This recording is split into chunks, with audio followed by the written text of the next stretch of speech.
ball clubs, and I do believe that it is a hockey town, although they have drawn way over 2 million people here in this ballpark, the Big O. We'll talk a little more about baseball and do a few more things here while we wait for this rain to stop. The rain's still coming down here at the Big O, and we'll be back with more right after this message.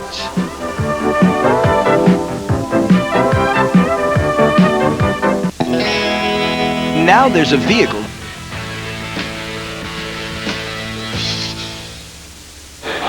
'60th game for the Mets of the 162 that are scheduled. And pitching for Montreal will be Jay Tibbs, a former Met. He has a record of 4-2, an earned run average of 3.39. He has worked 79 2/3 innings, given up 68 hits, 5 of them home runs, and he has walked 33 while striking out 49. Jay Tibbs with a lifetime record of 1-2 against his former team. And Tibbs will face this lineup right here. Mookie Wilson will lead it off in center field for the Mets. He'll be followed by second baseman Wally Backman. Then we'll jump to Keith Hernandez, who will be at first base, and he'll bat third. Batting cleanup, Darryl Strawberry, the right fielder. Gary Carter will do the catching and bat number 5. George Foster, batting 6th, will be in left field. Batting 7th at third base, Ray Knight. Rafael Santana, the shortstop, will bat 8th, and batting 9th, Ron Darling, the pitcher. And the defense for Montreal. Galarraga will be at first base, Law at second, Brooks at short, Wallach at third, Raines, Winningham, and Webster in the outfield, left to right, and the catcher is Bilodello. And Bilodello, of course, coming over with Jay Tibbs to Montreal from the Cincinnati Reds. Jay Tibbs and Dwight Gooden pitched on the same team in the minor leagues. That was at Lynchburg. And John Cumberland, who was the pitching coach for the New York Mets, made this statement. He said that Gooden and Tibbs should become pretty good pitchers. That was an understatement, especially for Gooden. Tibbs, of course, right now with a record of 20-20 in the major leagues, right at 500. He was with 5 different teams in 3 seasons. When the Mets let him go, he moved around quite a bit and then hooked on with Cincinnati. Had a good year with Cincinnati, had a record of 10-16. And now Mookie Wilson to lead it off, and we finally get underway about an hour and a half after the scheduled time. And Tibbs with a fastball. It's strike 1. Mookie hitting .296. He has 4 home runs, 10 runs batted in. He has hit 3 of his 4 home runs for the left-hand side of the plate. And it's strike 2. A delay like this, an hour and a half, can at times take the edge off of a ball club, no matter how important the game is. No, it's tough to get going after you sit around a while. At least it was for me. And now Tibbs back to Mookie, and right in there. 3 pitches, and Mookie goes back to the bench where he was for an hour and a half before the game started. Here's a good pitch right here. Mookie couldn't have ordered a better pitch to swing at. He's disappointed. So 1 away as Tibbs picks up his first strikeout. That's number 50 for him on the year. And it brings up Wally Backman. Wally hitting .321 with no home runs and 9 RBIs. We got word up here a couple times early in the rain delay that the game was going to be called. So rest assured that the players in the clubhouse heard the same rumor. So you're up emotionally, you go down emotionally, you come back up again emotionally.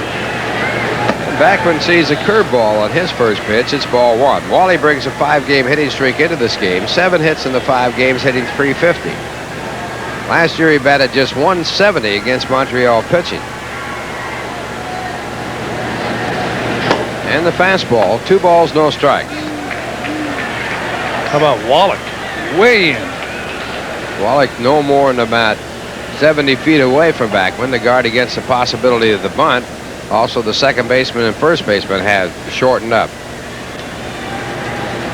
2-0 to count, and it's hit by Wallach. He knocks it down, gets up, makes the play. What a play by Wallach on that short defense that he had. He had to react. Almost an impossible play. I think it was great that Wally Backman could place the ball down there. And as you mentioned, Ralph, great reaction by Tim Wallach. Backman wanted to hit the ball down there. He did, and Wallach made an outstanding play. So 2 men away as Wallach turns it into an out. He is a fine defensive ball player, and he's having a good offensive year. That brings up Keith Hernandez. Keith hitting at .318 for the year with 4 home runs, 29 RBIs. Last year, Keith batted .299 against Montreal pitching. Did not have a home run, but he did drive in 10. Montreal and the Mets meet 18 times in the season. 9 here at the Big O and 9 at Shea Stadium. So this game and 17 more this season.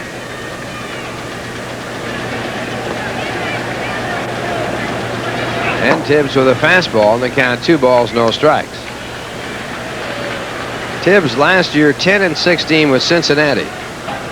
This year he has pitched 2 complete games and has a record of 4-2. 2 of his victories have been shutouts. 2-0 pitch for ball 3, and it's 3-0. Got to look at Tibbs when he's winding up. He has the finger out of the glove. A lot of pitchers with the finger out of the glove. I think the reason they do that is to take away the sting when the ball is thrown back or hit back at them. I know some catchers that don't bother you with that hard throw back. Not mentioning any present name. That's ball 4, and Hernandez, who leads the National League in on-base average, adds to his .412 with a walk. And it brings up Darryl Strawberry. Darryl has hit .462 in his last 12 ball games with 18 hits. That has raised his average to .286.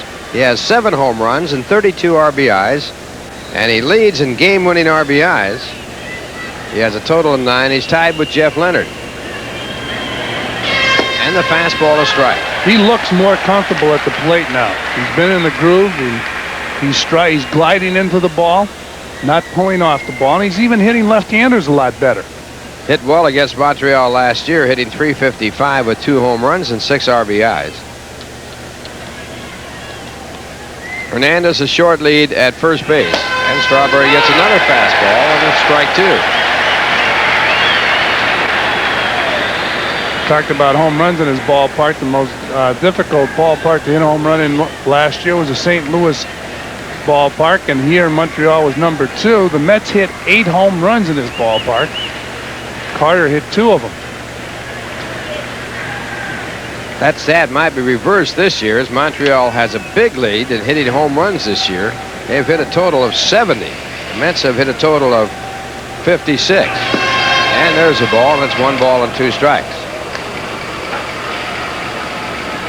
Darryl Strawberry.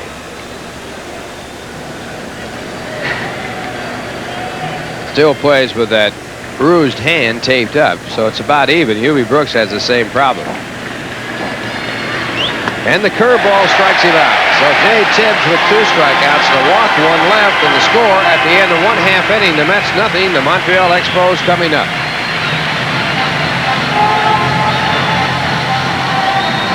Block shot and we get a fast break and a dunk. That's exciting for me. I really enjoy that kind of stuff. Ron Darling walking in to take his warm-up pitches. Ron, the starting pitcher for the New York Mets. Ron with a lifetime record of 36-20. This year he's won 7 of 9 decisions. His first appearance, obviously, against Montreal. He has an earned run average of 3.93. He has worked 75 2/3 innings. He has given up 66 hits, 9 of them home runs, walking 31 and striking out 53. He has a lifetime record against Montreal of 3 wins and 3 losses. And he'll face this lineup. Herm Winningham will lead it off. He'll be followed by Mitch Webster, then Tim Raines, who will be followed by ex-Met Hubie Brooks, Tim Wallach, Andres Galarraga. Vance Law will bat 7th, 8th, Dan Bellardello, and Jay Tibbs, the bottom of the order. And the defense for the Mets, Keith Hernandez at first base, Wally Backman playing second base, Rafael Santana the shortstop, Ray Knight playing third base, George Foster in left field, Mookie Wilson in center field, and in right field Darryl Strawberry. Catcher Gary Carter, and Darling, of course, the pitcher. This is Herm Winningham, who will be leading off for Montreal. Herm, a former Met, batting at .234. He has 4 home runs, 10 runs batted in. And he has had 6 stolen bases in 10 attempts. Ralph, how important is an average with runners in scoring position? Extremely important. All right, in scoring position with Winningham batting, he's batting 185. Another stat that doesn't really qualify him for leadoff batters is on-base average. His on-base average only 311. It's unbelievable for a leadoff hitter. Should be somewhere around 380 to 400. It's interesting. By hook or by crook, the first man in the order has to get on base. Winningham hit just .216 against the Mets last year with no home runs and 2 RBIs. So Darling set to go, and his first pitch. Fastball for ball 1. Darling last year 16-6 for the Mets and 2-1 against Montreal. Lost his last decision to Montreal on the last day of the season. Mets were out of it at that time. The Cardinals had since the pennant. 2 balls, no strikes to Winningham. And this one hit hard to right. Going over Strawberry, can't get to it. He skids in, takes it on the hop, and Winningham holds it first. So Strawberry gets a shallow bath out there as he tries to make the catch. I think Darrell broke back before he came in, so he misjudged the ball momentarily. Then when he came in, he was able to really make a fine stop. Here it is again, ball out over the plate. Winningham looping the ball in the right field. Darrell coming in, making a nice stop at that ball. Dangerous play because of the artificial surface. Here it is again, and Darrell scoops that ball. If it gets by him, Winningham can fly. So a runner on with the first hit of the ball game. And the batter will be Mitch Webster. Webster hitting .254 with 4 home runs, 20 RBIs, and Winningham draws some attention at first. Runners in scoring position. Webster batting .217. Webster originally signed by the Dodgers. Another throw to first base. And he was drafted from L.A. by Toronto in a minor league draft in 1983. And the first pitch is ball 1, fastball. Ralph, I wonder if these 2 ball clubs here in Canada are reluctant to trade with each other. Obviously, the Mets and the Yankees, it's a sensitive issue.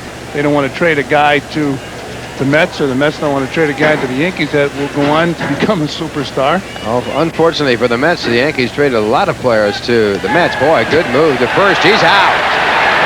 Winningham picked off on that great move by Ron Darling. Quick feet, short. The ball is short arm by Darling. Watch him, quick feet. He gets that ball right up to the ear and over to first base, and Winningham is caught. Picture perfect move. So the base runner erased as Winningham picked off first, and now Darling to the windup, and this pitch hit to left center field. Mookie off and running, and he makes a catch. Mookie Wilson running through that water-filled turf out there and coming up with a fine running catch on Mitch Webster. Well, the ball really carried off the bat of Mitch Webster. Here's Mookie Wilson tracking the ball down. Fine play by the Mets center fielder. So 2 well-hit balls in this ball game on the first 2 batters, but 2 men away, and that brings up Tim Raines. Raines having an outstanding season, batting at .321 with 6 home runs, 23 RBIs, and listen to this stat: 28 stolen bases out of 30 attempts. And he, in scoring position, he's hitting the ball very well. .310 with runners in scoring position. And the fastball for ball 1. He bats in the 3rd spot against right-hand pitching. And then when left-handers are pitching, he goes to the leadoff spot. So you wonder if his average is up with runners in scoring position because he doesn't get up there with that many guys in scoring position compared to a guy like UB Brooks. There was a split finger fastball, a change of pace by Darling, ball 2. It's hard to know. Yeah. Raines with a great on-base percentage. He's at .409. He's had 34 walks, so he has a fine eye at the plate, and he's on his way to getting his 35th here as Darling falls behind 3 balls, no strikes. And a guy that hits in the 3rd, 4th, and 5th slot will drive in more runs if he's making contact, because usually your table setters today can really scoot. So you get a base hit with a guy in second, he's going to score. And there's ball 4. Darling walks a very fast runner on 4 pitches. So Raines keeps pace with Hernandez Keith had walked his first time up. Keith leading the league in on-base percentage at .412. Raines second at .409. And with a runner at first base, certainly a threat to steal, the batter will be Hubie Brooks. And Hubie having a sensational year, hitting at .337, 13 home runs, 43 RBIs. And he's batting .263 with runners in scoring position. Hubie 1 point behind Tony Gwynn, who leads the league at .338. And Raines draws a throw. It's got to be a pleasure to hit behind a guy like Raines, who can steal base. Not only steal a base, but he doesn't get caught that often, especially by catchers. And there goes Raines. Tough pitch to throw by Carter, and Raines spins around and goes off the back and is called out. So Raines does not get the stolen base. He did not have possession, and he's called out by second base umpire Paul Runge. And he wants to steal the base against Gary Carter more than anything. Carter wasn't able to catch that ball. Ball slipped out of his hand. Raines hits the base, slips off the base, and he's out. So Gary Carter throwing out Tim Raines. Another angle. Nobody does it better than that guy right there. Great head first slide and spins right off the base. It's an interesting tag. So that ends the inning. No runs, 1 hit, 1 batter picked off first, another thrown out stealing after walks it over left on base, and the score at the end of 1. The Mets nothing and the Montreal Expos nothing. Baseball with 86 Mets Curtain Call. Right here, only on Sports Channel. And the first pitch to Gary Carter is taken for ball 1. Carter met with mixed emotions here by the fans in the stands. Carter, a great star here for Montreal, traded away and now back again. Hitting at .246 with 11 home runs, 42 RBI. And Jay Tibbs misses with a slider, 2 balls, no strikes. Gary took his stay here in Montreal very serious. He went to school to learn how to speak French. Rusty Staub the same. They were the 2 big heroes here for the Expos, especially Rusty in the early days when the Montreal Expos struggled. A 2-0 pitch, and the fastball is ball 3. Carter last season batted .254 against the Expos. He did have 3 home runs and drove in 9. And Jay Tibbs at 3 balls and no strikes. And he walks him on 4 pitches. Second walk on 4 pitches by Tibbs. And it puts the leadoff batter on. That'll bring up George Foster. Foster hitting .270 for the year with 10 home runs, 29 RBIs. George has had 6 home runs and 17 runs batted in his last 18 ball games. Last year he hit .268 against Montreal with 11 hits, 2 of them home runs, and he drove in 8. And the first pitch inside a ball. 5 in a row out of the strike zone, so Tibbs wants another ball.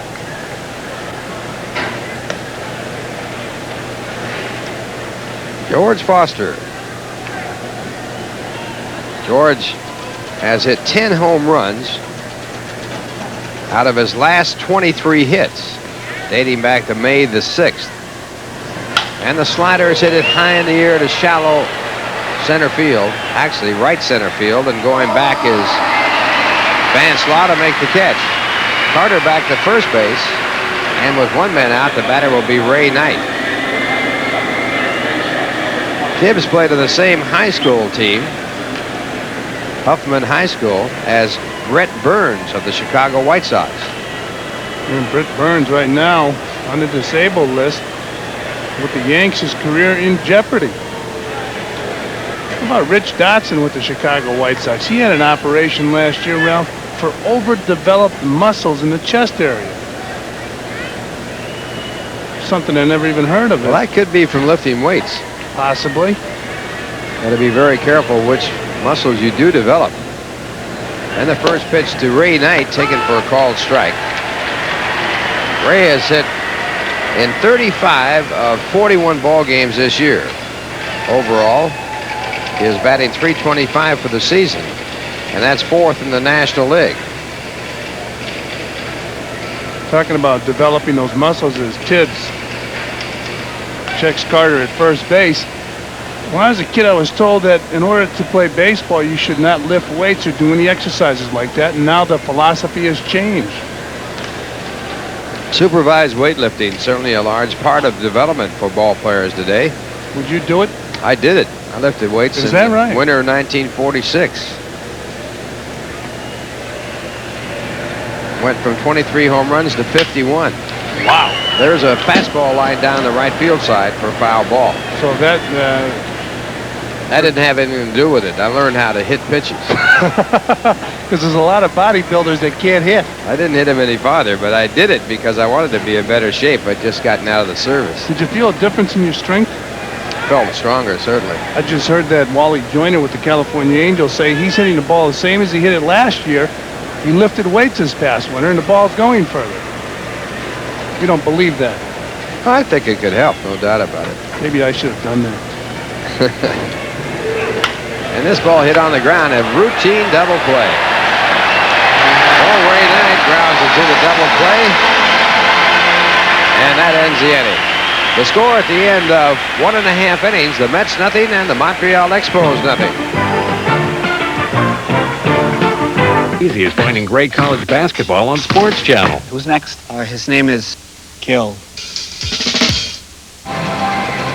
Ralph, we were talking about lifting weights, and a lot of the modern-day players are doing it after that year you lifted the weights and you jumped up in your production with home runs. Did you continue on lifting weights?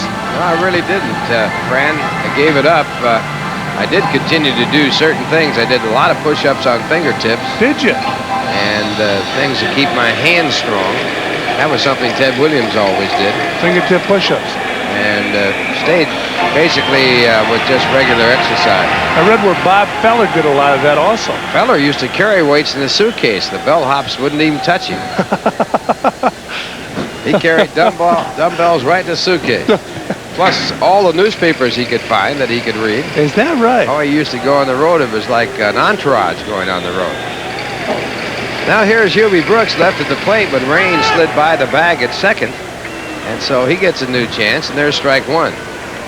Hubie hit .290 against the Mets last year with 1 home run, 8 runs batted in. And this year having his best year ever. And there's that split finger fastball out of the strike zone, 1 ball, 1 strike.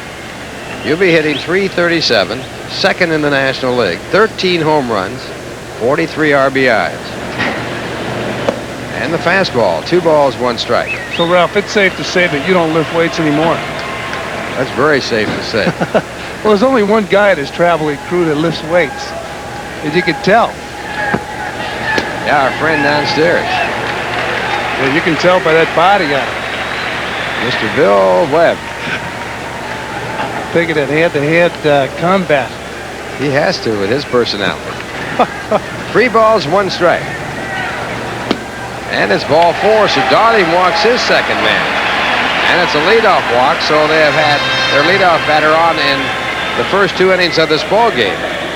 In the first inning, Winningham was picked off first after a single, and Raines walked on 4 pitches, was thrown out as he went by the bag, bagged out at second. Now a walk to Hubie Brooks. No one out, and Tim Wallach the batter. Wallach having a fine start, .273 and 10 home runs and 36 RBIs. And we're watching a right-hander with the best move in the National League. And it's strike 1. First inning, if Ron Darling didn't have that great move, Tibbs would not have been picked off. Of course, Raines, he had nothing to do with that. Although, if you have a good move to first base, the guy on first base knows it, and he's not going to take the liberties he would take against other pitchers. Short lead there by Hubie Brooks, who is not a good base runner. And this one hit down to first, taken by Hernandez. A forced play at second, back to Darling at first, another double play. So the Mets are playing copycat baseball as Montreal had a double play in the second. And you got the best in the business right there, Keith Hernandez, that right hip open. He flips to second base, and you got the best in the business right here catching the ball. Ron Darling, fine athlete. Nice flip by Rafael Santana to lead Darling to first base. And that brings up Andres Galarraga. Galarraga playing at first base, hitting at .271 with 7 home runs, 23 RBIs. And the first pitch, ball 1. Galarraga hit 2 home runs last year, and they claim, the Montreal Public Relations Department claims that they were totaled to 900 feet. Wow. One in St. Louis and one at Wrigley Field. You believe it? He's strong. And he has a reputation coming out of the minor leagues of being a powerful hitter. So far this year, 7 home runs, and he goes after an off-speed pitch, and it's 1 and 2. It's interesting. At one time, you get a Latin American player, kind of a spray hitter, hit for doubles and triples. Now you get some guys from Latin America that can really drive the ball. Kid out in Oakland doing a fine job, Jose Canseco. And it's strike 3. So Darling gets his first strikeout. Galarraga didn't like the call. And the score at the end of 2 here in the Big O in Montreal, Quebec, Canada. The Mets nothing and the Expos nothing. Fabulous.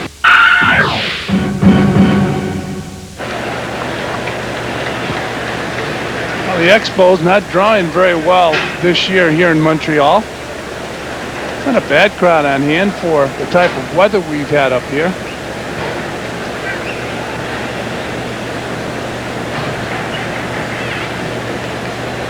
Villardello flashing signs.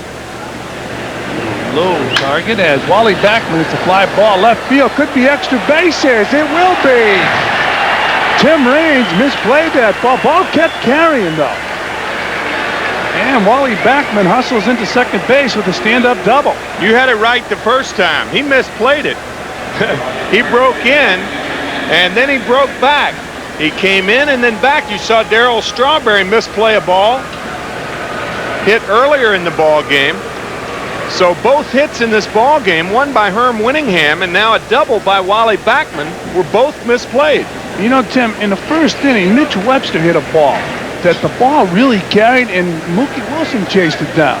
Yeah, well, you can understand it with the Mets playing here for the first time this year, but you can't understand it with Tim Raines, who's played here all year. That's right. Unless it's very difficult to see. Maybe it's too big a crowd. Tim Raines not used to this many people. Probably 18,000 people here tonight.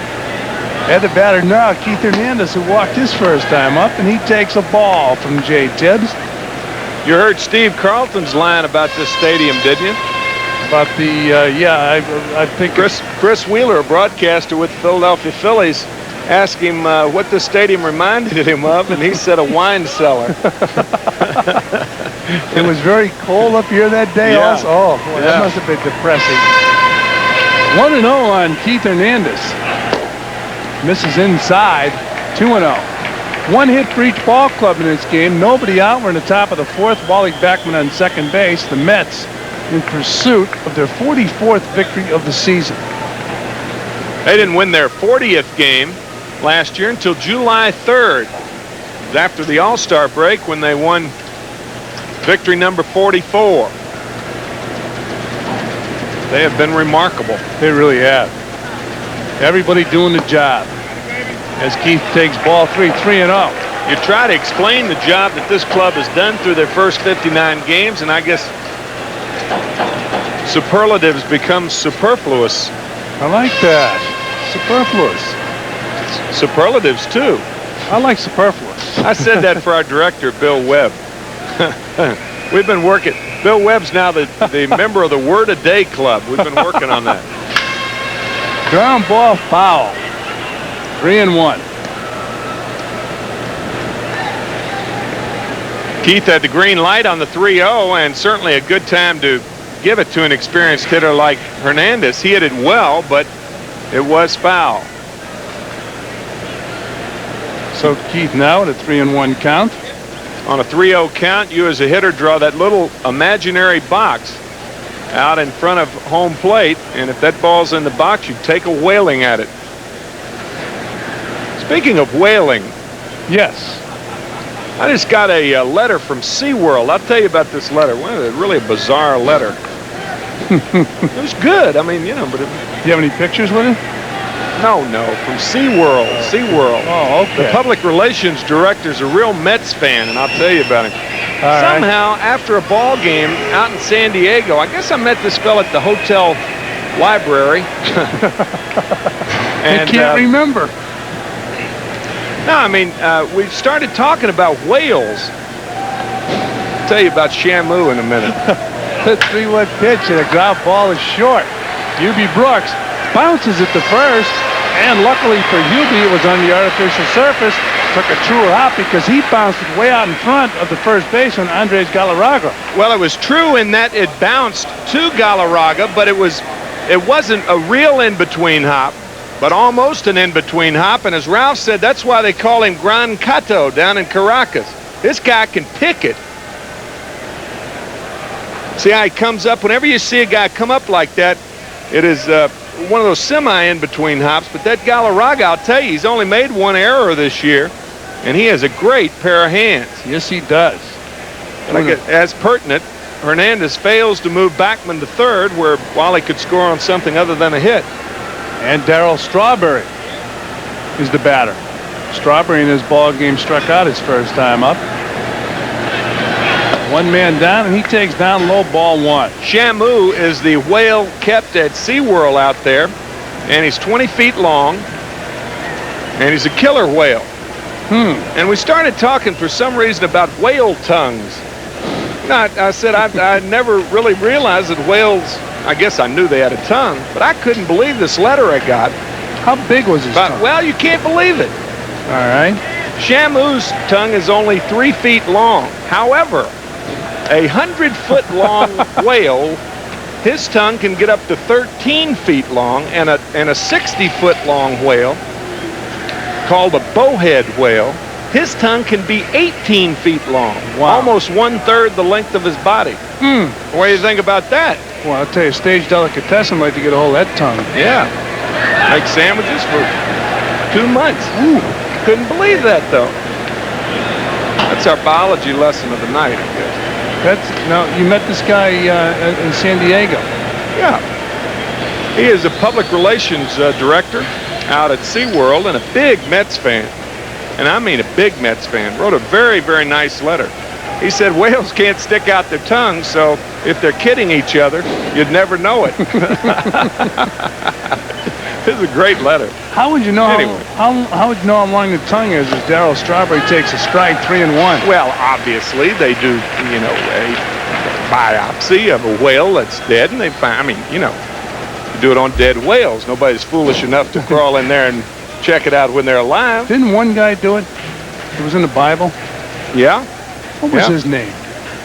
I forgot. Jonah. There it is. Yeah, there it is. 3-1. Ball 4. Oh, anyway. So 2 men on now with 1 out, and the batter will be Gary Carter.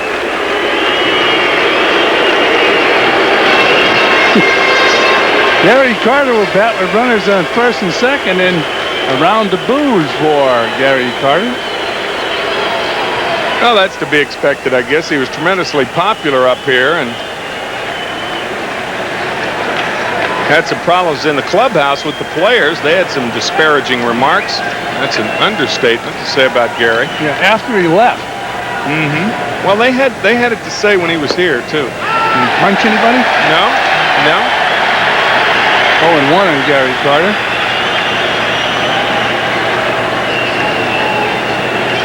Gary having a brilliant career. 10 years here in Montreal. Thrilled the fans. I think a lot of reasons that people get mad at Gary, he's always happy. People can't handle that. That's the truth, as he takes down low, 1-1. People don't know how to handle that. That's why a lot of people you meet in the progress of a day, a lot of them have those disparaging remarks. A lot of it about the weather. That's right. Tough day today, tough, working hard and all that sort of stuff. But Gary, you never hear that out of him. He's always happy. Always up. Yeah, I've never seen the guy with anything but an ebullient attitude. Well, he has a 1-1 count right now, and he takes down low 2-1. Got another guy that comes to mind, Steve Garvey, seems to always be happy.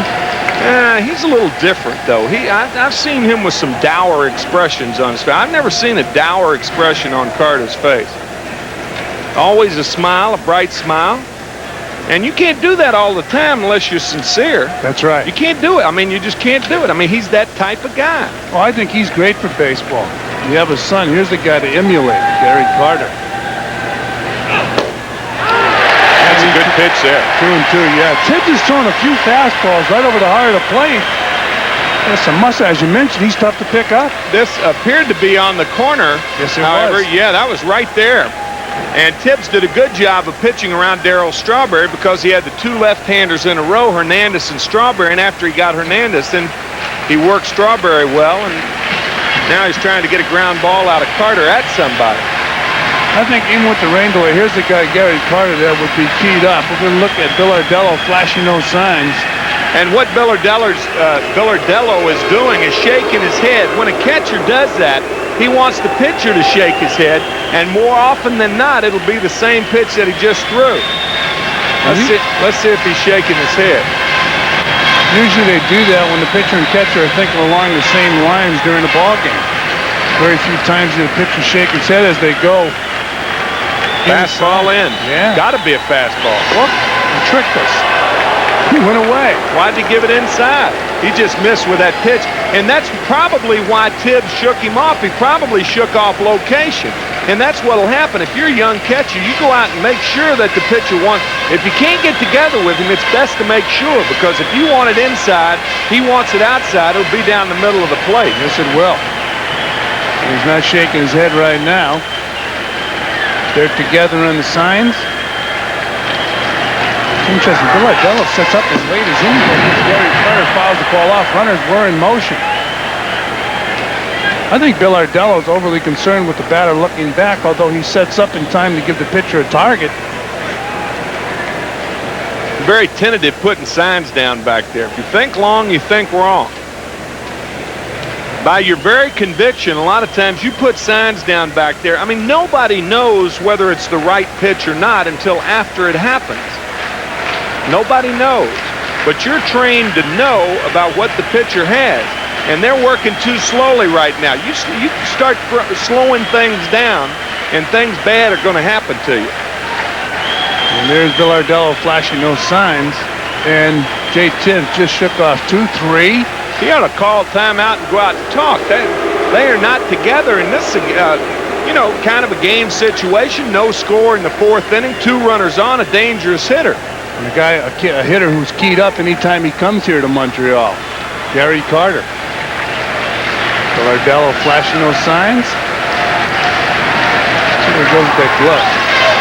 And the ball's down low. Runners again in motion, and the bases are jammed for George Foster. You know, I was never one to go out and talk to the pitcher a lot, but I'll tell you, this is the time to do that, because Bill Ardello and Tibbs can't get together, and Larry Bernard, that's exactly why he's going out there right now, and that's a good move. Saying, look, you guys, you're trying to make things too complicated here. What's going on? Check it out.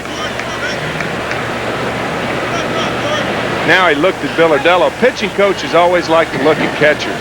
Things go wrong. That's right. They always come out looking at the catcher first, then they look at the pitcher. Then you say, what do you think? How's he throwing? That's my favorite. And you got to be honest with him. Yeah, he's really got a rotten fastball tonight. I mean, the pitcher punches you in the forehead. Spend all his time trying to build up confidence between the pitcher and the pitching coach, tears everything down with one question. So the rain is starting to come down, and the fans are heading back for cover. Bases loaded. George Foster, the batter, and George takes strike 1.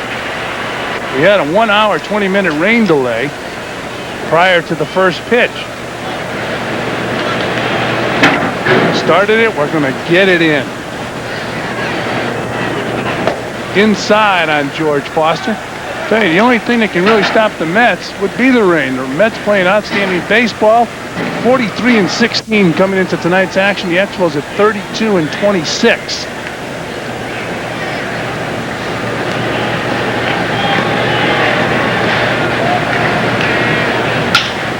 And Foster, it's a fly ball right field.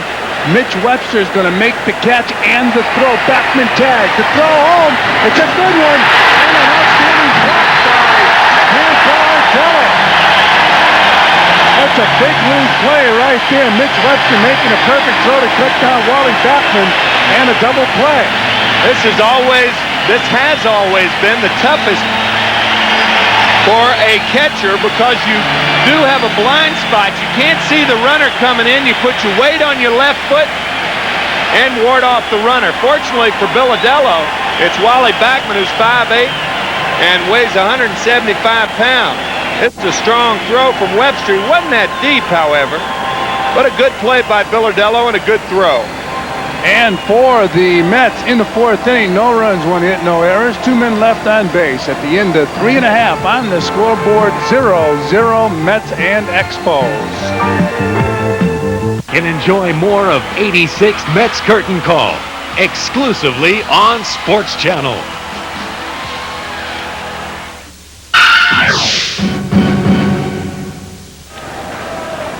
Well, rain has dominated the turf tonight, and pitching has dominated the team since Ralph Kiner joins us again. Fine pitching and a tough night to play baseball. That wind swirling all over the place, rainy. Temperature has changed. What did Ron Fairley say about playing up here? He went 0 for 12 one summer. Oh, yeah. 0 for 8 is a regular. Means 2 days, huh? Well, it was so muggy and humid, you knew something had to give, but you didn't expect the temperatures to plummet. I'd say it's around 45 to 50 degrees and a much worse chill factor. That wind came out of nowhere, the old northern. Here's George Foster to lead off the 7th. No score, top of the 7th. Fastball is in tight. Foster was up when the Mets had their one scoring opportunity, and he flied to shallow right. Backman tried to score from third after the ball was caught and was thrown out at the plate by the right fielder. 1-1 to George Foster.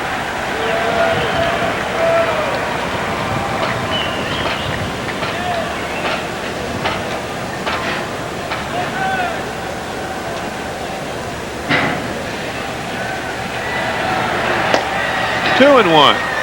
Tibbs has walked 5. He has struck out 4. Both pitchers have been wild, but they have done a good job with men on base.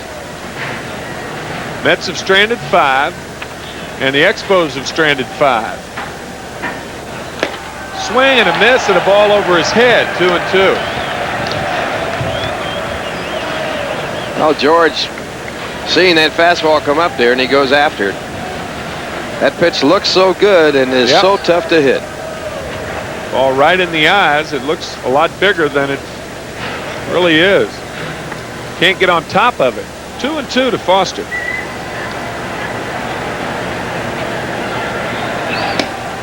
Tried to go there again. Now it's 3 and 2 to George. To hit that pitch, you have to be a Tommy Hawk hitter like Yogi Berra was, or Ducky Medwick was one of the great ones.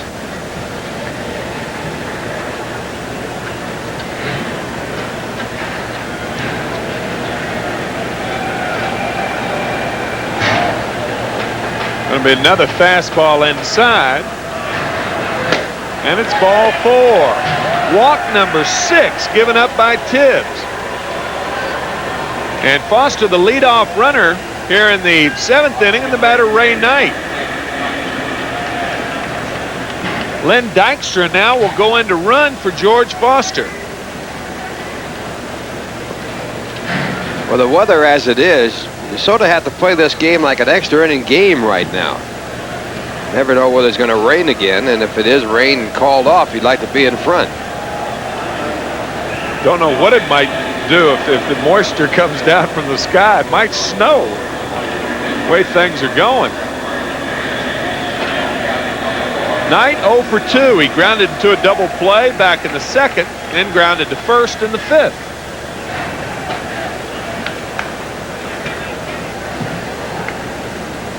Ray has batted safely in 12 of 14 and in 35 of his last 41 ball games.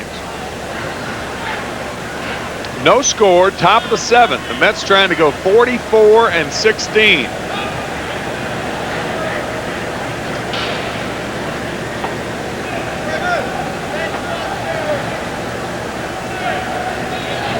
And a pitch out. Ooh. And it was almost a strike. That ball tailed back. And Billardello. Right here, he almost has to reach back in the strike zone. Look at the movement on that ball back in, and that ball can be hit. If the batter goes after it and hits the catcher's glove, then it's catcher's interference, and the runner gets second, and the batter gets first. Dykstra with 16 stolen bases on the year. 16 out of 17. And Tibbs knows it. Knight, a good hit and run man. The outfield is shading him around toward right field. Rain's about straight away and left. There you see Winningham into right center. There goes Dykstra, and a ground ball is foul. So Lynn returns to first base. It's 1-1 on Ray Knight. The Expo catchers have been very poor at throwing runners out this year. They've thrown out only 20% of the attempted base runners trying to steal second. 18 out of 92. Billardello looking into the dugout to Buck Rogers, a former catcher. Matter of fact, back in 1961, Buck Rogers caught in 155 games. That's a major league record for a rookie catcher. And close to the all-time record, Randy Hundley caught in 160 games for the Cubs. Oh, that's a lot, Tim. Sure is. That's a lot of up and down. Good play by Billardello, blocking that cut fastball. It's 2-1 to Ray Knight. So you have the same situation as you had with the count 1-0. So don't be surprised to see Dykstra running. And there's a good play, as that fastball in the dirt is much tougher to handle than the curveball. The Mets with 2 hits, the Expos with 4. Rain delays have totaled about 2 hours tonight. Game started at 9 o'clock New York time, with about a 30-minute rain delay in between. Officially 1 hour and 58 minutes of rain delay.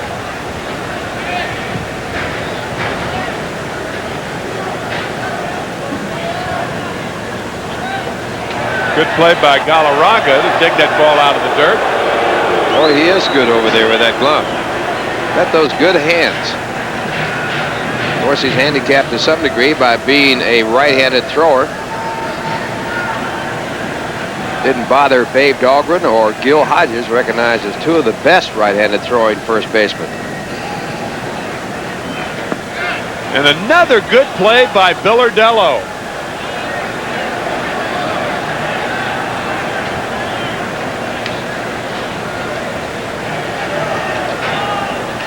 And right here on the replay, this one really spinning back after it hits the ground, bouncing to the right side as you look at it from that camera angle, and the catcher being able to block it with a chest protector. So it's 3-1 to Ray Knight, with Dykstra at first, nobody out. We'll see if Lynn runs. There he goes. Nope, he doesn't. Wallach will have to go to first base. So after all is said and done, basically the Mets have a pretty good situation moving Dykstra to second base. Well, Dykstra gives that bluff it going, and Ray Knight swinging at it as though the hit and run were on. That pitch was ball 4, but it appeared that the hit and run play was on, and Dykstra did not go, but he got down to second anyway.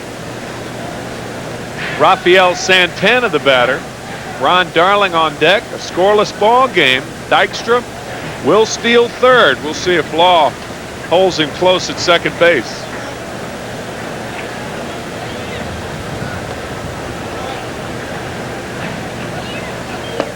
Ball 1.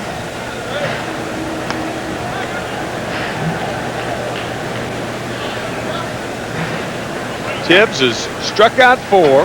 He's walked 6. Activity for the Mets in their bullpen. Doug Sisk up and throwing.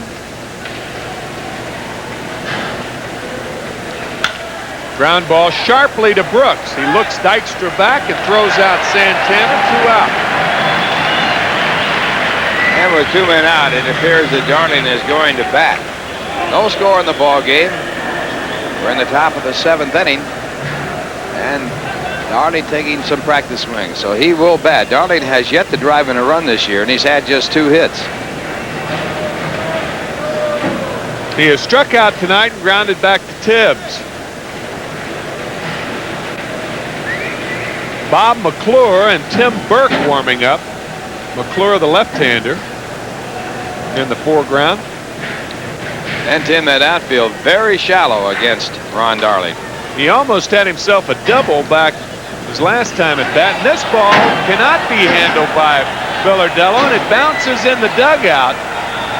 And Dykstra can only go to third base. So that was a wild pitch with capital letters on that one.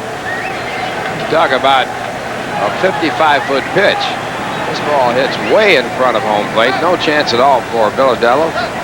And Dykstra goes to third. And the grounds rule is 1 base off the mound if the ball goes in the dugout. So Dykstra goes to third base, and you could be alive now for another wild pitch. Well, that's probably why Buck Rogers is out there to talk to Tibbs, saying you are pitching to the pitcher. You still have good stuff. It's also a situation where Santana, even though he made the out to shortstop, had he been able to move Dykstra along by making the second out, Dykstra could have scored, but you can't be assured of whether Tibbs would have thrown the wild pitch with a runner at third. It's 1-0 to Darling. 2 outs, no score. We're in the 7th.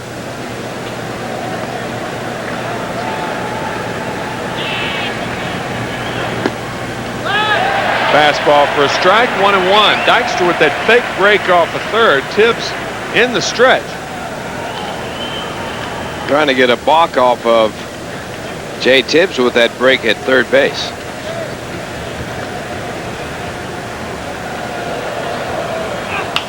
And a bunt attempt, and Villardello fields the ball. Safe at first. The ball may have hit Darling. Engel calls him safe immediately. Wallach's going to argue, but Ron Darling, on what will probably be scored an error, drives in the first run of the ball game. 1-0 New York. And the argument starts as Buck Rogers comes out, comes out to argue with home plate umpire Bob Engel. And evidently he's convinced that everything was in order. Now Darling has to run in this lane. Once you get down there 45 feet, you can't be in the infield when there's a play being made. And the throw to first base, Darling appeared to be right on the line. And an error is going to be charged to the first baseman.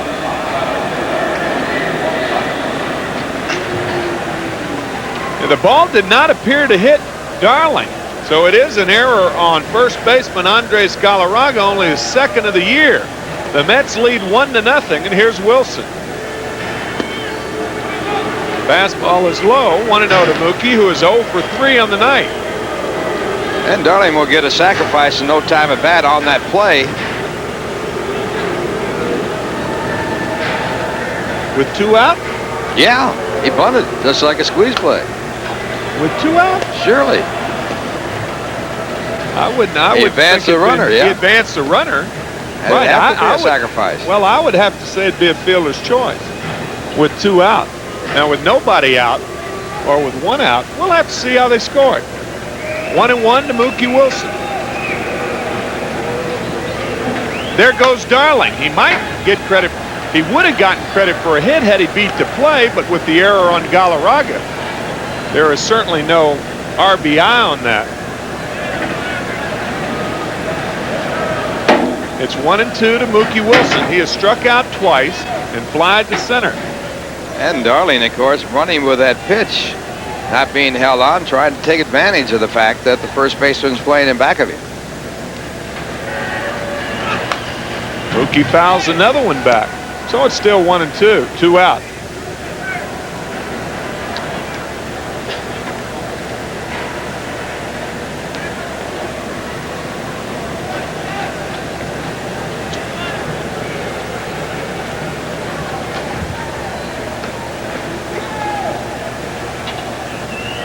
Breaking ball hits sharply up the middle, base hit. Darling will stop at second. And Mookie Wilson has his first hit of the evening. And the batter will be Wally Backman.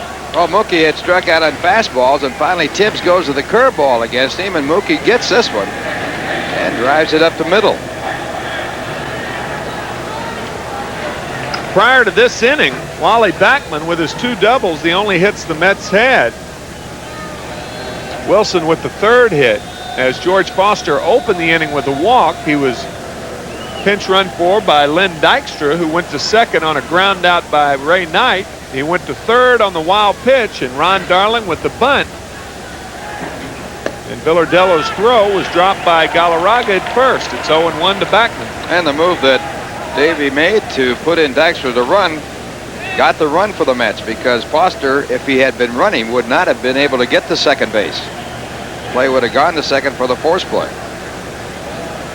As it was, it went 5-3 over to first. Then the fastball for a strike. 0-2 to Backman. 1-0. New York on top. There's a pitch to Wally Backman, and the movement on that fastball moving back over the inside corner appeared to be high enough.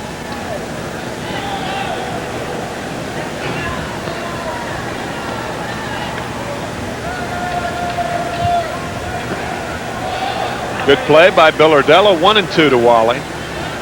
Wally with 9 doubles now in the year with the 2 he has tonight.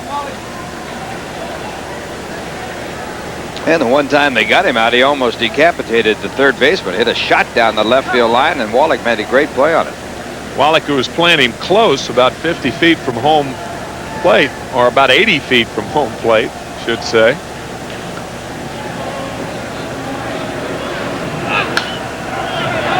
Backman fouls another one off. So still 1-2, 2 out, 2 on, top of the 7th, 1-0 New York.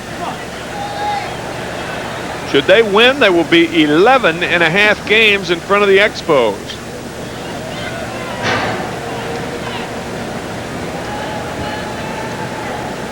Well, they won't win today, because this game is going into tomorrow. Fastball low, 2-2.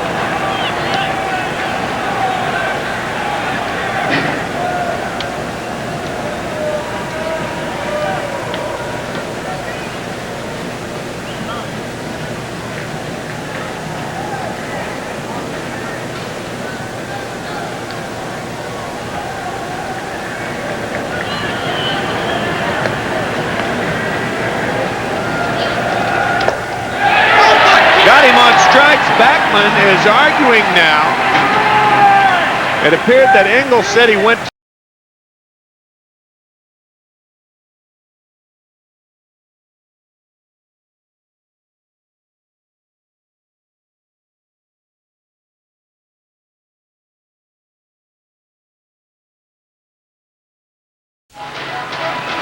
Well, Roger McDowell in the ball game. Ron Darling a strong 7, and Roger McDowell hopes to pick up a save. Ralph? And Roger with a record of 6-0. He has 5 saves, and home run average at 2.19, his 30th appearance of the year. He has worked 53 in the 3rd innings, given up 40 hits, no home runs. He has walked 17 and struck out 36. So McDowell in the game in relief of Darling, who went 7 innings, gave up no runs, allowed 4 hits, struck out 8, and walked 6.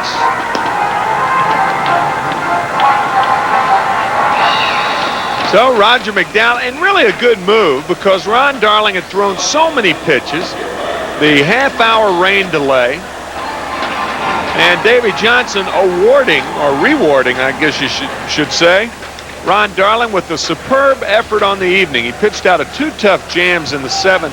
In the 6th and 7th. Now it's up to the bullpen to save it for Ron Darling. Mitch Webster 1 for 3. Just got word that Charlie Huff has a no-hitter going through 6 innings. How about that? A bunt attempt foul by Webster, and it's 0-1.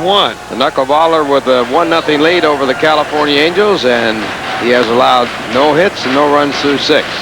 I don't know if you caught that story in the Times today about the 4 pitchers that were sent to the minor leagues, 4 older pitchers in the Texas Ranger organization, tell you about it in a second. And another bunt attempt right back to McDowell. So I guess Webster compensated. He put him one foul and one back to McDowell. He made the adjustment, but he made it too big. Instead of getting it by the pitcher, he bunts it right back to him. And one away here in the bottom of the 8th inning. And Buck Rogers is out to talk to Roger McDowell, actually to talk to Bob Engel to check Roger McDowell. What are you going to check him for? Oh, no, we're going to check for moisture. Oh, the torn sleeve. Okay. So McDowell will have to. I mean, come on. Anything to mess up a pitcher's concentration, right? There was a pitcher by the name of Allen that used to pitch Johnny Allen. There you see Davy Johnson, who pitched for the Cleveland Indians. And one year he went into the last game of the season with a record of 15-0. No pitcher had ever pitched a season 16-0 or even 15-0, as a matter of fact. And they made him take off a undershirt like that he had stripped, so that the sleeves were flying all around, sort of cut down and all the way around. They had to change that, and in those days, of course, they didn't make any money. This goes back to about in the early, I guess it was the late 30s, and he made $1,000 because they put that sweatshirt on display in a department store. It became very famous. Johnny Allen. He ended up the season losing the last day to Detroit, and he had a record that year of 15-1. I was mentioning about that experiment of the Texas Rangers. Tom Greavy, the general manager, and Bobby Valentine has talked 4 older pitchers in their minor league system who were not really going anywhere. They were kind of career minor leaguers, and I guess they're rare today also. They talked them into becoming knuckleball pitchers, all 4 of them. One of the pitchers' names is Shimp, S-H-I-M-P, hold the R. And they say that, or from what this article said, that he has the best opportunity to be a major league knuckleball pitcher. He's 29 years old. He's pitched futilely in the Texas Ranger organization for 8 years. Makes it up to AAA ball, and they guaranteed all 4 pitchers that they would not be released before the end of the 1987 season. So therefore, their records, don't worry about the records, and we just go down and learn how to pitch a knuckleball. Just learn how to throw the knuckleball. If I were a catcher, I would protest immediately. Right, they'll probably have 4 pitchers that make the Rangers and about 60 catchers released from that organization. Of course, that knuckleball is so hard to catch. Rick Farrell, who's in the Hall of Fame, caught 4 knuckleball starters for the Washington Senators. Let's see if I can remember the names of them. One was Dutch Leonard, the other was Mickey Hefner. Roger Wolf was the 3rd, and Negling was the 4th. And he made the Hall of Fame, I think, mainly on the fact that he had to catch 4 knuckleball starters for Washington. That ought to put anybody in the Hall of Fame. Whether he hits a lick or throws anybody out or anything. Just the very fact that he caught the knuckleballer. Well, we'll try to review the 1 run that's been scored. In the top of the 7th inning, the Mets led off with a walk to George Foster. Dykstra pinch ran for Foster. And on an infield out, with Dykstra running, he went to second base. Rafael Santana grounded out to short, and with 2 out and Dykstra at second, he was wild pitched to third and scored on a bunt attempt by Ron Darling and an error on Andres Galarraga. And that's where we are, 1-0, 1 out, bottom of the 8th, and 1-0 to Tim Raines. Ball 2 to Tim. Timmy 1 for 2 with a walk and a stolen base. Back in the 6th inning, Raines hit one so hard to right for a single that the runner could not score from second, and that was a big break for the Mets. That runner was a pretty fast runner, too, Mitch Webster. So maybe Buck Rogers knew what he was doing. A new sweatshirt, and Roger McDowell's thrown 3 balls.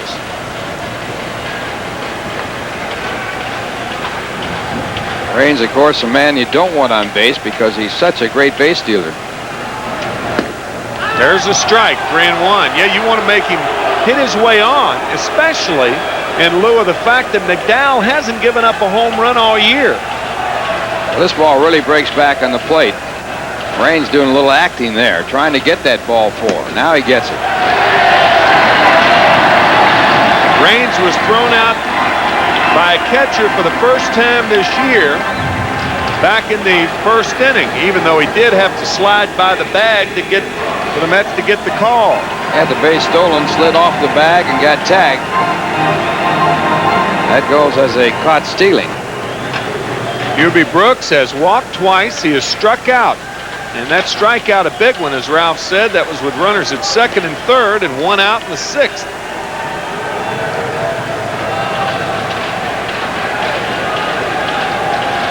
McDowell has a pretty good move to first base. And there it was. Raines with a good move to second. Got a couple of movers out there now trying to outfox each other. It's 1-0. New York leads, bottom of the eighth inning. Each team with 4 hits. The Expos with a costly error, the only one of the ball game. There's a strike, 0-1. Raines did get a stolen base back in the 6th inning, so he's 1 for 1 tonight. 29 out of 31 stolen bases. He has now been caught only 30 times in 492 attempts. Make that 493 in his career. And the thing to note here is Roger McDowell has been called for a balk this year for not stopping. Got to stop 1001 when you bring your hands to that set position. That's the rule. Few pitchers do it, and it's called occasionally. Raines has 420 stolen bases in his major league career.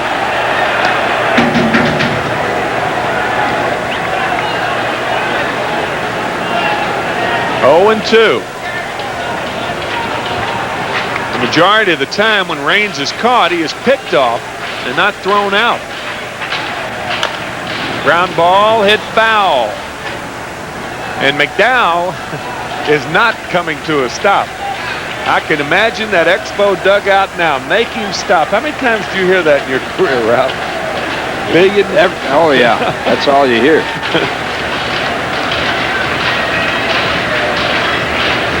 There they are. Complaining to the umpire at first base. Make him stop.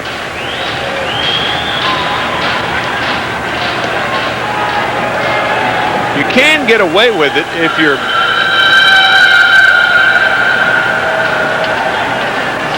halfway honest in that move. Buck Rogers, no catcher. There goes the runner. Fastball is fouled away.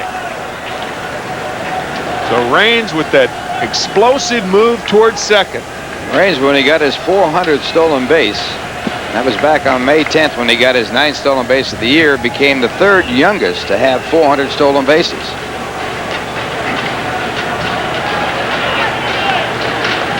They're talking about McDowell's move. Not his move to first, but his move home. Raines not running, and Brooks taps it foul again. So it's still 0-2, 1 out.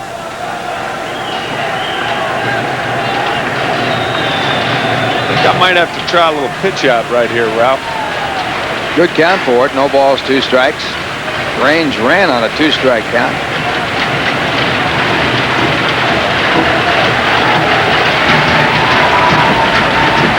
Had 70 stolen bases last year. Had 71 back in 1981 in the strike-shortened season. He missed 2 months of the season.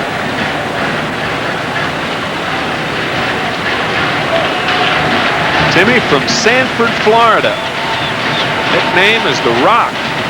And there he goes. Fastball, grounded base hit to right field. So the Expos have runners at first and third and 1 out. And I'll tell you, Ralph, with the count 0-2, Roger McDowell is wild in the strike zone. And with that sinker of his, there's really no need for it. And Hubie getting the bat and the ball off the fastball finds the hole. And with Raines running, no play at all for Strawberry. So Hubie puts the time run at third with one out on his base hit, his first tonight. So since McDowell had to change that sweatshirt, he has walked Raines. Brooks got the base hit to right field with Raines running. And now the Mets in double play depth. Tim Wallach, the batter, a good low ball hitter. Here's a nice matchup right here. Low ball pitcher, low ball hitter. And it's low, 1-0. When you face a situation of a low ball pitcher and a low ball hitter, you pitch a little lower. You certainly don't resort to high sinkers, No. I'll tell you that. Swing and a miss at the sinker, 1-1.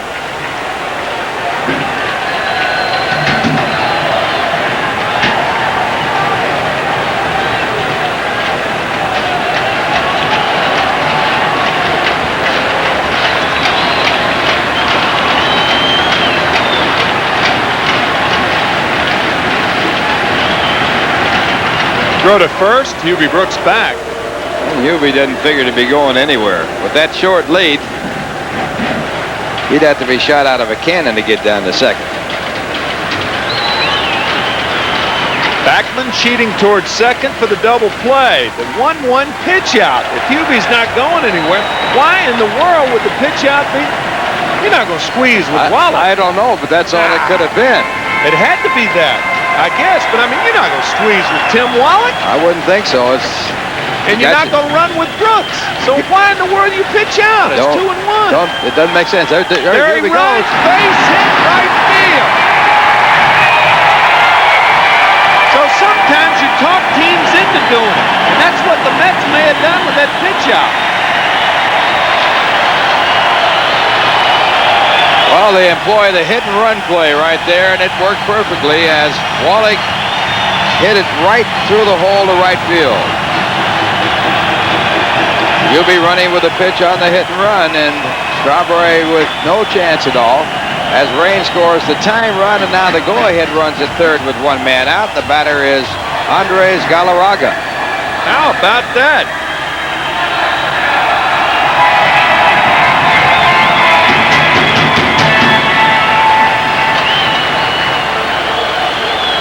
Well, there for about 5 weeks, you know, Gary and the other Met catchers wouldn't pitch out.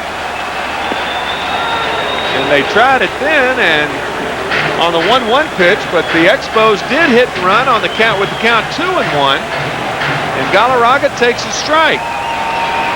Infield still in double play depth. Fastball is low, 1-1. Mets trying to set up the double play here. They have everybody back with the exception of Hernandez holding against the runner. And they're gambling on a ground ball that can be turned into a double play with the go-ahead run at third. And he went too far, so it's 1-2 to Andres Galarraga. The Mets scored 1 in the top of the 7th. The Expos have come back with 1 here in the bottom of the 8th, and Jeff Reardon, the Terminator, is up in the bullpen.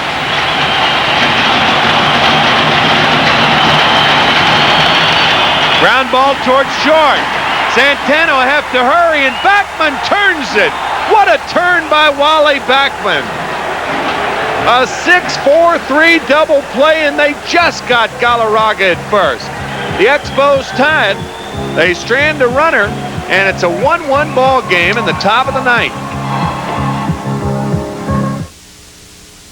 7-0. No Met pitcher able to do that. 4 Met pitchers prior to McDowell have gone 6-0. One this year.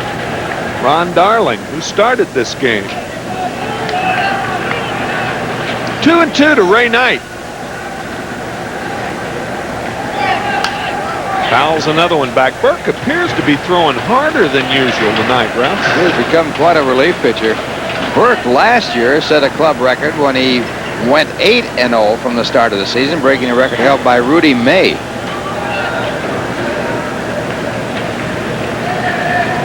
Last year he blossomed out as one of the top relievers, and he and Reardon formed quite a combination. Fastball high, 3-2. I'll say they do. As you look at Rafael Santana and then Danny Heap in the background there, grabbing some lumber. Tim Burke has been the setup man for one of Reardon's wins and 11 of his saves. Reardon has 15 saves. Burke quite a filler. Knight fouls it off.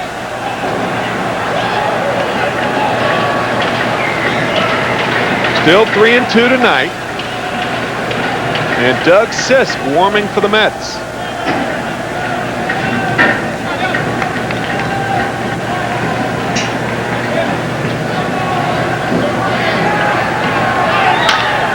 Ground ball sharply to Brooks. Strong arm, and he gets him with the stretch by Galarraga. One away.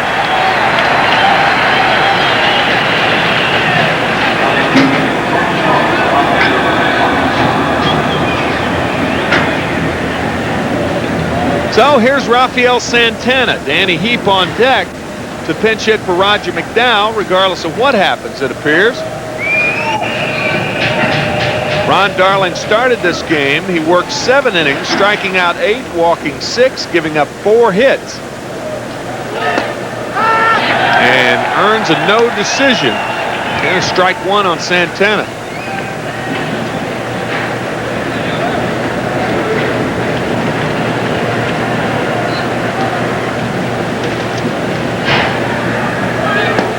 Swing and a miss, 0-2.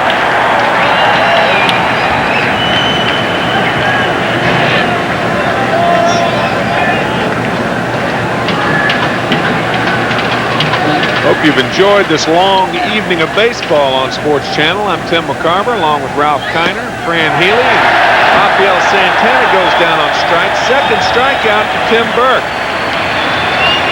And he just goes to the fastball right here, throws it right by Rafael. Ball sinking under the bat. And now Heap coming up to bat for Roger McDowell. So Roger exits from the ball game. McDowell worked the 1 inning. He gave up 1 run, as we said, his first earned run in 15 innings. Gave up a couple of hits. He walked 1, and that was after that Buck Rogers had him take that T-shirt off, or the sweatshirt. That was his lucky sweatshirt. Evidently it was.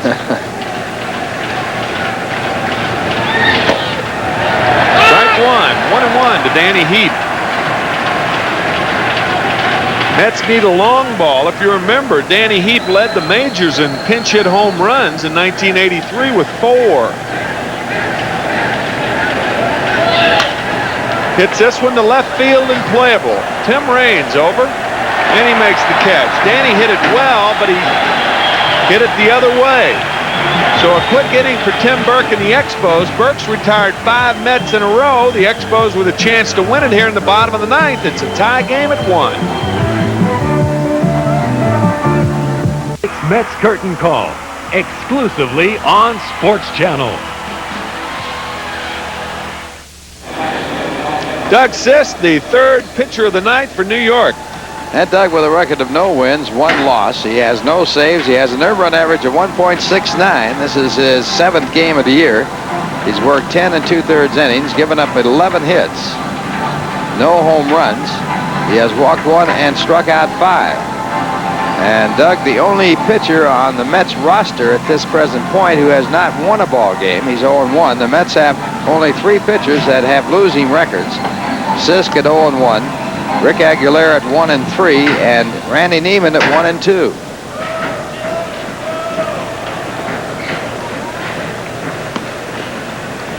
Well, what about Doug Sisk's right shirt sleeve? You think Buck Rogers will come out and make some comment about that? I mean, it is torn and tattered, huh? It certainly is, and technically he can't wear that. Well, let's see what Buck's going to do. Buck is a member of the elite, internationally acclaimed haute couture Evidently.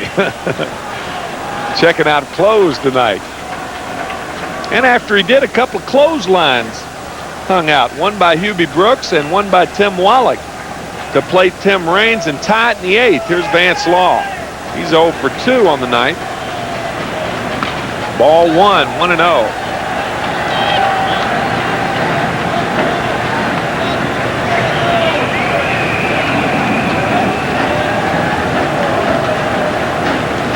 Vance's nickname is Vinny, and the reason for that, when he went to the Chicago White Sox camp in 1980 from the Pittsburgh Pirates, they thought his name was Vince instead of Vance.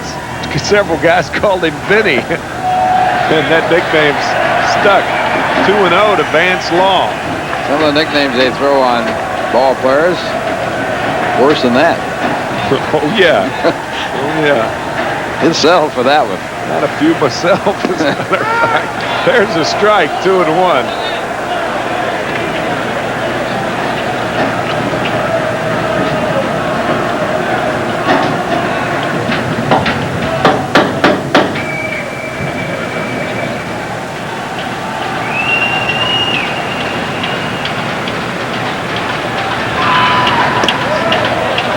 Well, the check swing, did he go too far? No, says first base umpire Jim Quick. So it's 3-1 to Vance Law. Well, a walk got McDowell in trouble back in the 8th inning. Walked the batter. Tim Raines, he went on to score. There have been enough walks in this game. Don't they always score? George Foster walked, and Len Dykstra, the pinch runner, scored. And this one is that's a 54-footer. And Vance Law is on there, and Mike Fitzgerald will probably be up there to bunt. That's the 14th walk in this game. The Mets have given up 8. And a pinch runner for Vance Law. It's going to be Al Newman. Newman had 62 stolen bases back in 1982 while playing for the Class A West Palm Beach. Jason Thompson has come out to the on-deck circle for Montreal. Pitcher due up next. So Fitzgerald will be up there to bunt. Fitzgerald entered the game back in the 7th inning as a pinch hitter for catcher Dan Billardello. And he walked. Nobody out, a tie game, bottom of the 9th inning, 1-1, and a throw to first, Newman back.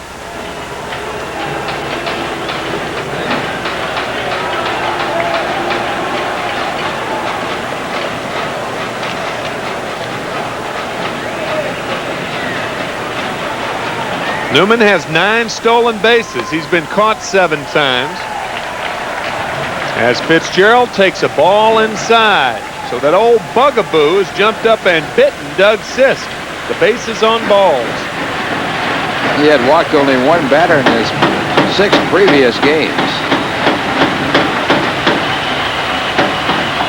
And has given up no earned runs over that period of time. He can throw strikes. He can get you out. There goes Newman. Fastball is grounded over the head of Ray Knight. That is an artificial turf base hit if I've ever seen one. In the last 2 innings now, Buck Rogers has employed the hit-and-run play 3 times, and it has worked 3 times. All base hits. And right here, the runner going on the pitch. Fitzgerald swinging away instead of bunting, bounces it off the artificial turf. That high hop there, and Santana, good job to get back to get it, to hold Newman at second. So now runners at first and second, no one out. The winning run is at second base, and the Mets are in trouble. Jason Thompson has been recalled to the dugout, and Buck Rogers may be sending up Candell, Candy Candell. Candell, a newcomer to the Montreal Expos was at Indianapolis, where he batted .265 with no home runs and 12 RBIs this year. He too can run. He had 7 stolen bases in 43 games at Indianapolis. Casey Candell. Got the right name for a ball player, huh? Casey at the bat. Spells his name C-A-N-D-A-E-L-E. Candell. It's pronounced as though it were C-A-N-D-E-L-L.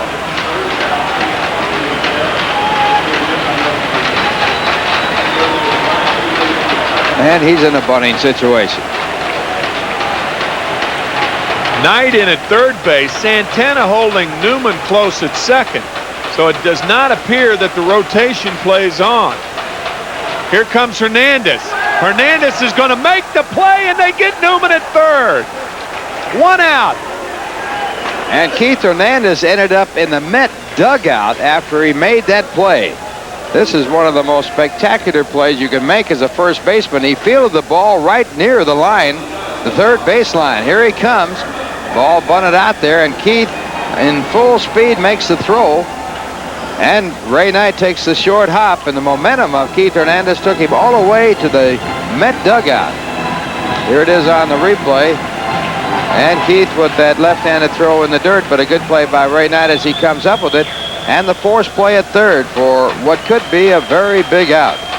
So what you have right now, you not only have the runner raced at third base, you have Mike Fitzgerald with no speed on at second base. Cannot pinch run for him because he's the only other catcher the Expos have. So here's Herm Winningham with 1 out, runners at first and second. Ball 1. You wonder when the National League's going to catch up with Keith Hernandez, and with runners on first and second, bunt it down the line at first base. With him charging like that, you can't charge like that and still protect to your left. Ball 2, 2-0. Bunted right by him. Bunted hard down the first base line. But the National League has not adjusted yet, have they? Not to this point. Spectacular play by Keith Hernandez. Ball 3, 3-0.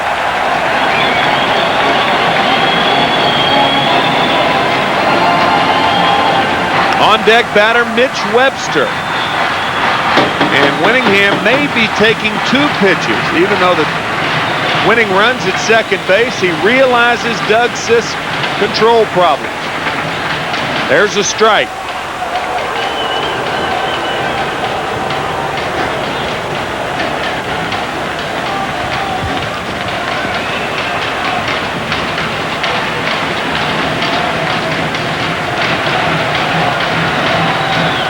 Strike 2, 3-2, and he was taking all the way. Taking down the line, that ball moving back over the plate. A good pitch. Well, now, you send the runners? I was going to say, now do you send the runners? I don't know, tell you the truth. I don't know what I would do here. Got to be a manager's hunch whether you send the runners or not. I'd send them. Buck Rogers doesn't, and Winningham goes down on strikes. After running the count to 3-0, Sisk comes back and strikes out Winningham. 2 out. And he gets him with a fastball. Ball tailing back again. Winningham with the winning run at second base, looking for the walk, and he doesn't get it as he's called out on strikes. And now 2 men out, and Mitch Webster the batter.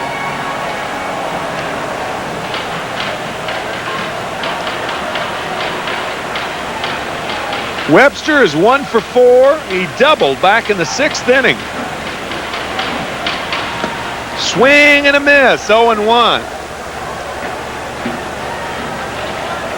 Outfield shaded around toward left center.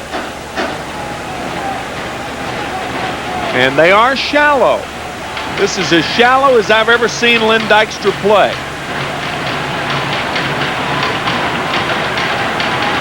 Fastball is tight, 1-1. On deck batter Tim Raines. And the Mets are hoping he leads off the bottom of the 10th. We're in the bottom of the 9th, 2 on, 2 out, 1-1. Ball 2, 2-1. Well, other than the fact that you'd have to pitch to Tim Raines, a walk here is not disastrous. Well, that's Two true. men out. The one bad thing about it, though, Ralph, is Raines has the best eye on this ball That's club. right. One of the best in baseball, really. Webster fouls it away. It's 2-2. A walk with one man out puts the winning run at third, and you can score a lot of ways then. There was Raines practicing his stance. Raines has walked twice tonight. Met pitchers have allowed 8 walks on the evening. 6 by Darling, 1 by McDowell, and 1 by Sisk. Swing and a miss. He got him. We got overtime.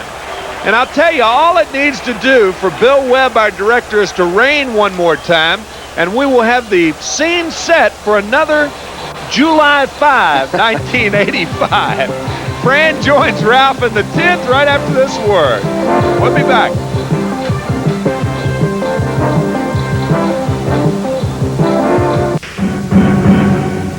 Set. And 1 run will score, will 2.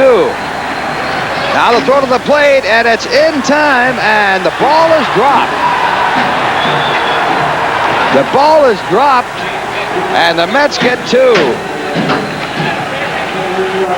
Oh, Darryl Strawberry coming in from second base, and he was out at the plate as you look at it on the video. As we understand, it's back in play. And Lenny Dykstra, a hard-nosed ball player, putting the ball in play right up the middle. And Darryl Strawberry's just so big and strong, he'll jar the ball loose. You get a smaller guy, and you'll be able to hang on to that ball. But right there, Strawberry with that 6'6" frame he is, hammering into the glove, knocked the ball loose. And here's Winningham making a fine throw. Hernandez scores easily. Well, you got to tip your hat to this kid Dykstra. Nice play by Fitzgerald. He wasn't able to hold the ball, and Strawberry knocked it loose. But Lenny Dykstra, a big hit, big 2 RBIs. As Ralph mentioned before, a swing of 2 games. And I believe they charged an error in that play to Fitzgerald, who really did not have possession of the ball. It was sort of cuddled in there. That's either Coddled one. in there. I'll take either one, but I know what you're talking How about. about cradled in there? That might be a better word. And now the batter is Ray Knight. Ray is 0 for 4 tonight. Mets have broken through for 3 big runs here in the 10th inning. You know, Ralph, how many times have you seen a base hit go when an infielder or an outfielder ball is too hard to handle? A short hop to a catcher from center field as a ball is too hard to handle. Now the pitch back to Knight is swung on and missed. Foul tipped, actually, in the count 1-2. If Fitzgerald made the tag right there, it would have been an outstanding play by Mike Fitzgerald because he was short hop and he had to tag a guy of Strawberry size coming on him.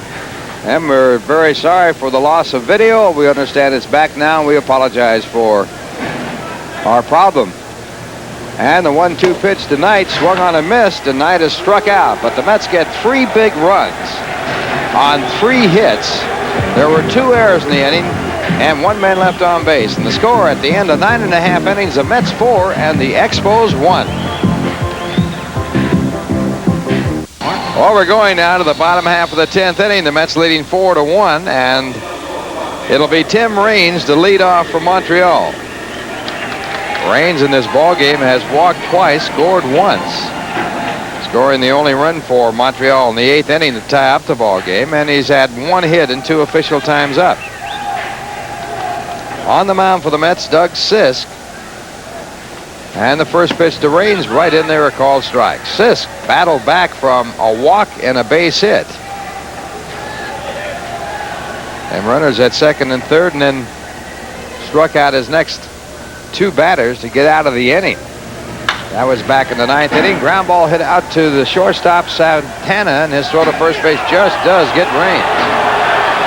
That's a big out right there. You got to keep that leadoff man off the bases, especially Tim Raines. As Tim McCarver mentioned before, he can beat you in so many ways. And if Raines gets on, it's a psychological lift. Buck Rogers not very happy. Here it is again.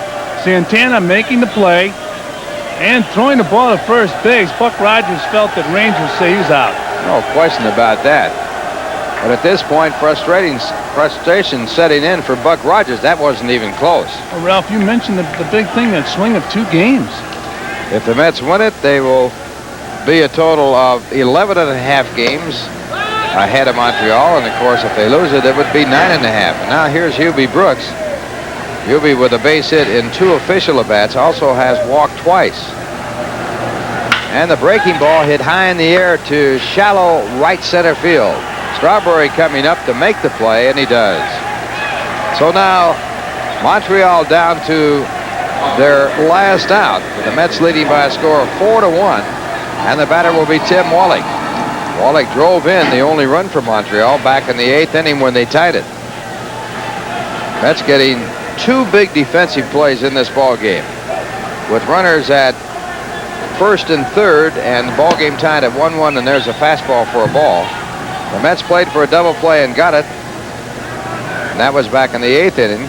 Galarraga hit into the double play, and it was close at first. And the count 2 balls, no strikes. Another big play for the Mets when Keith Hernandez picked up a force play and a bunt attempt at third base. What a play that was. Outstanding play by Keith that set it up for the Mets to stay in the ball game. And there's a strike called, and the count 2-1. I tell you, in a situation like that, I wouldn't allow Keith to make that, to catch that ball if at all possible, bunt it to somebody else, because he makes that play so well. And another one out of the strike zone. With a runner on first and second, with runners on first and second, the bunt by the batter was fielded by Keith over on the foul line, the third base foul line. This ball pulled foul, and they got the force play at third base against Al Newman, a very fast runner who had been put in the ball game to run. And if he had not picked up that out, ball game could have been over in the 9th. Keith runs full tilt from his first base position to field a bunt. I've never seen another first baseman be able to do that and make that play. 3-2, and he hits him.